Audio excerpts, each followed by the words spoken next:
caña norteña encomendada a media cite sobre el minuto 23 de esta etapa complementaria.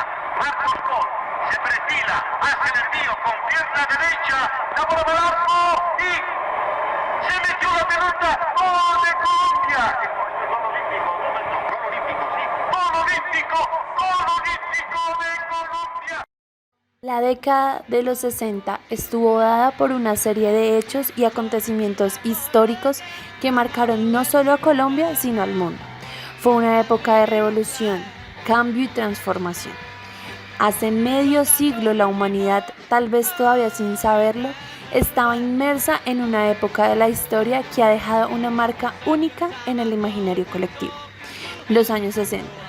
Una década de cambios asombrosos en áreas tan dispares como la moda, la geopolítica, la religión, los derechos humanos, la educación, la liberación sexual, las telecomunicaciones, la música y el consumo de drogas.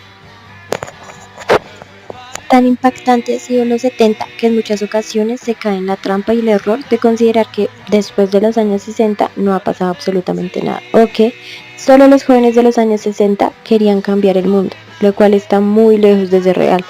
Lo que sí es innegable es que gran parte de los movimientos sociales y artísticos que han surgido en décadas posteriores están impregnados de una u otra forma de ese espíritu que afloró en los años 60. Esta década inició con la revolución sexual. En 1960 se aprobó la píldora anticonceptiva.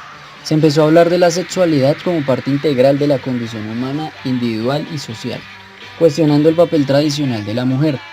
En el 61 fue la construcción del telón de acero. En el 62 se celebra el Concilio Vaticano II. Ese mismo año hubo la crisis de los misiles en Cuba.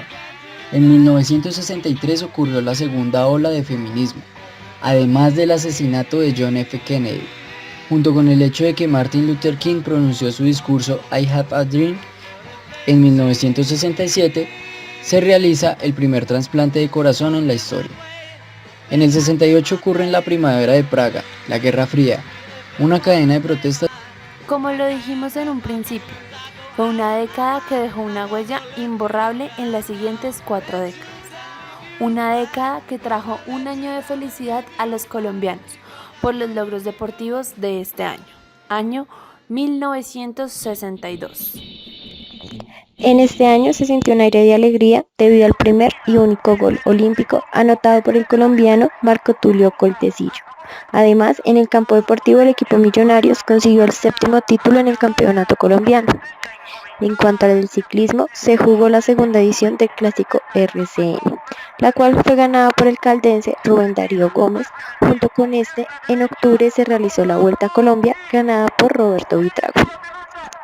Pero la historia del primer gol olímpico va más allá que ese pequeño pero feliz momento, pues la Selección Colombia fue uno de los 16 equipos que participaron en la Copa Mundial de Fútbol de 1962, que se realizó en Chile.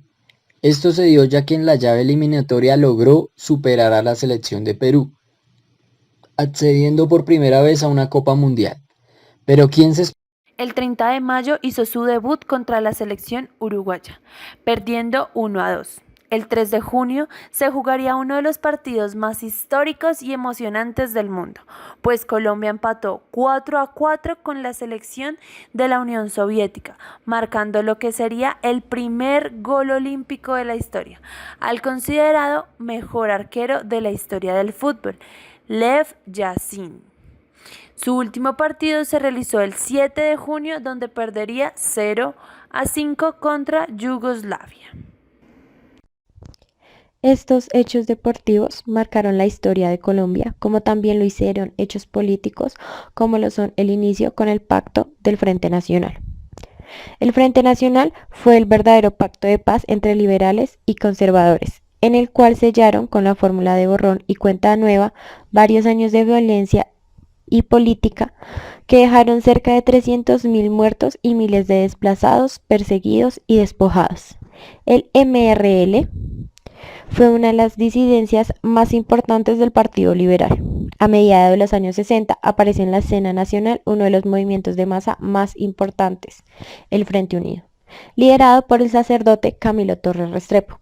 Cabe resaltar que en esta década también se publicó la tercera obra literaria de Gabriel García Márquez.